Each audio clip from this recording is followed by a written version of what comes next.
انسانوں کی عظیم اکثریت کیسی کیسی مشکلات کے ساتھ دوچار ہوتی ہے۔ عظیم اکثریت وہ ہے کہ جو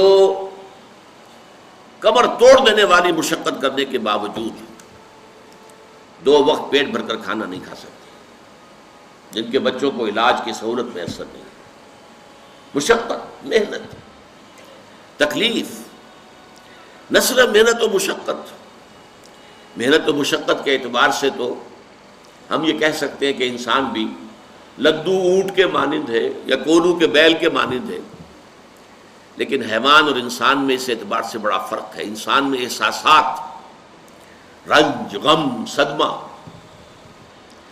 کسی جانور کا بچہ جب جوان ہو گیا، اب اس کے بعد وہ جانے اس کی زندگی علیحدہ ہے، والدین کی علیحدہ ہے، والدین بھی پتہ نہیں کوئی ان کا جوڑا ہے کہ نہیں مستقل۔ لیکن یہاں کیا ہوتا ہے؟ یہاں جس اولاد کو پالا پوسا، جنہیں اپنے جگر کے ٹکڑا سمجھ کر اور اپنا پیٹ کاٹ کر جن کو پالا ہے، اگر وہی بیٹا جوان ہو کر سینہ تان کر بات کرتا ہے، یا جیسا کہ آپ سنتے ہیں باپ پر ہاتھ اٹھا لیا ہے، ماں کو مار دیا ہے، قتل کر دیا ہے، جو صدمہ اس وقت انسان کو ہوتا ہے کیا کسی حیوان کو ہوتا ہے؟ یہ صدمات، یہ رنج و غم، قرآن مجید میں ایک پوری سورہ مبارکہ ہے اسی پر، جس کا مرکزی مضمون یہی ہے، لا اقسم بہذا البلد وانت حل بہذا البلد ووالد وما ولد لقد خلقنا الانسان فی کبد۔ میں جو ابتدائی قسمیں ہیں ان کو اس وقت تشریح نہیں کروں گا، اس لیے کہ وہ ہمارا اس وقت کا موضوع نہیں ہے۔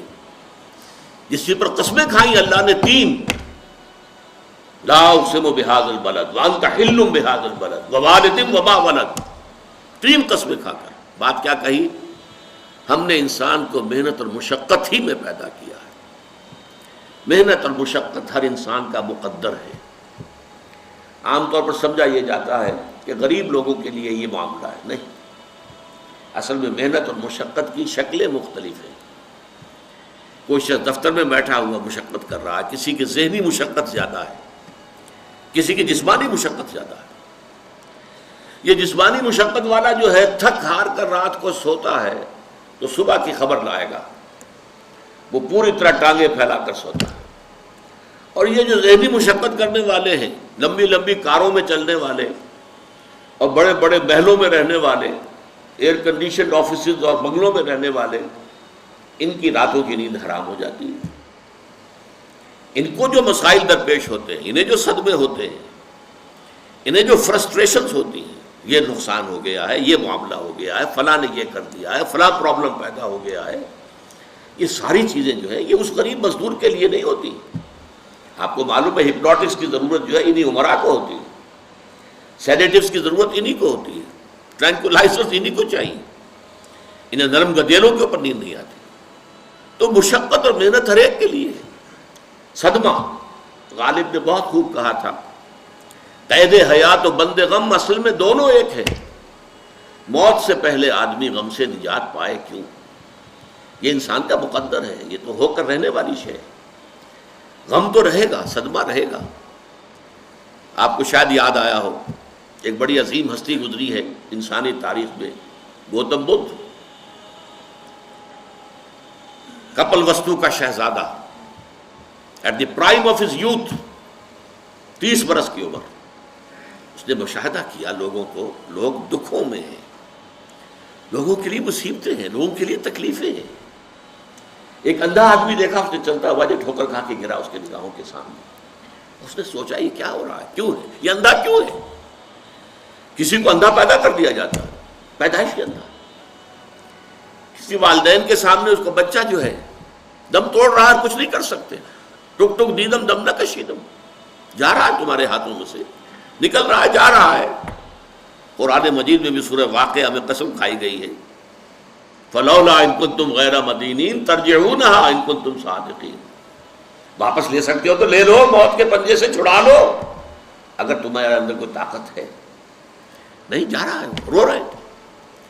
یہی وجہ ہے کہ پھر وہ اس فکر میں، یہ دکھ کیوں ہے انسان کا مقدر، اس کا سبب تلاش کرنے کے لیے پھر اس سے نکلنے کا راستہ کیا ہے۔ اس سے نجات کیسے ہوگی؟ نروان کیسے ملے گا؟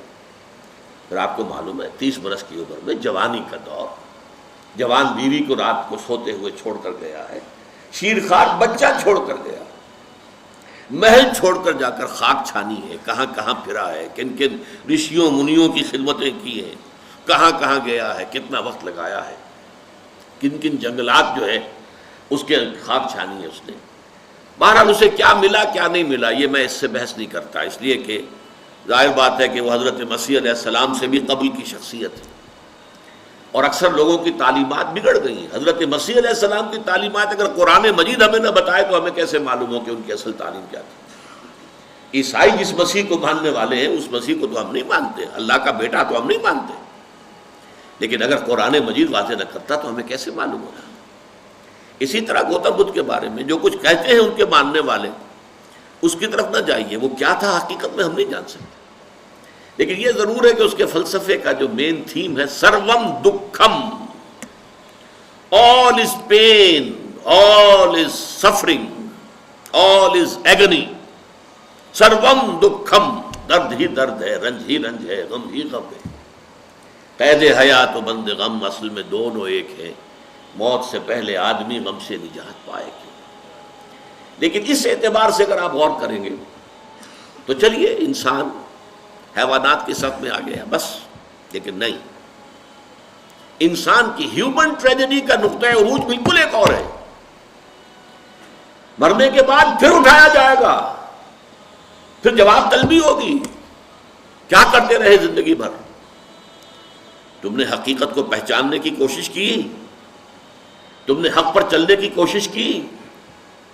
یا تم نے ظلم کیے، زیادتیاں کی، ناانصافیاں کی؟ آؤ حساب دو۔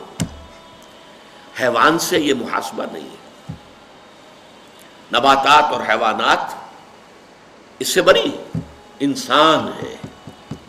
اس پر بھی ایک سورت ہے قرآن مجید کی، سورۃ الانشقاق، یا ایھا الانسان انک کادح الی ربک کدحا فملاقیہ، اے انسان تیرا معاملہ یہ ہے تو مشقت پر مشقت جھیل کر، تکلیفیں پر تکلیفیں برداشت کر کے پھر ایک دن اپنے پروردگار کے حضور میں حاضر ہوگا جواب دہی کے لیے۔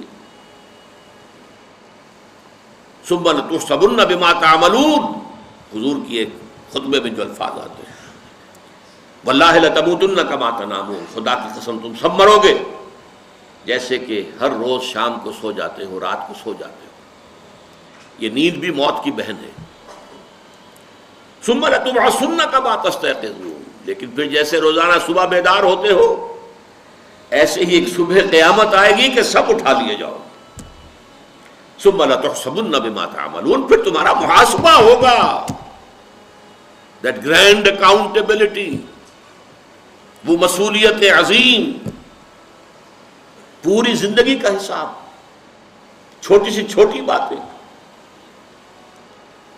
وَمَنْ يَعْمَلْ مِثْقَالَ ذَرَّةٍ خَيْرًا يَرَهُ وَمَنْ يَعْمَلْ مِثْقَالَ ذَرَّةٍ شَرًّا يَرَهُ، ذرے کی ہم وزن نیکی ہوگی وہ بھی سامنے پاؤ گے، اور ذرے کے ہم وزن بدی ہوگی وہ بھی سامنے پاؤ گے۔ انسان چیخ اٹھے گا، مَا لِهَذَا الْكِتَابِ، یہ اعمال نامہ کیسا ہے، لَا يُغَادِرُ صَغِيرَةً وَلَا كَبِيرَةً إِلَّا أَحْصَاهَا، اس نے تو نہ چھوٹی چیزیں چھوڑی ہیں نہ بڑی چیزیں چھوڑی ہیں، تمام کا احاطہ کر لیا ہے۔ وہ محاسبہ ہوگا، اور اس کے بعد جزا و سزا کے فیصلے ہوں گے۔ بہت مبارک ہوں گے، خوش قسمت ہوں گے وہ لوگ جو جنت کی طرف بھیج دیے جائیں۔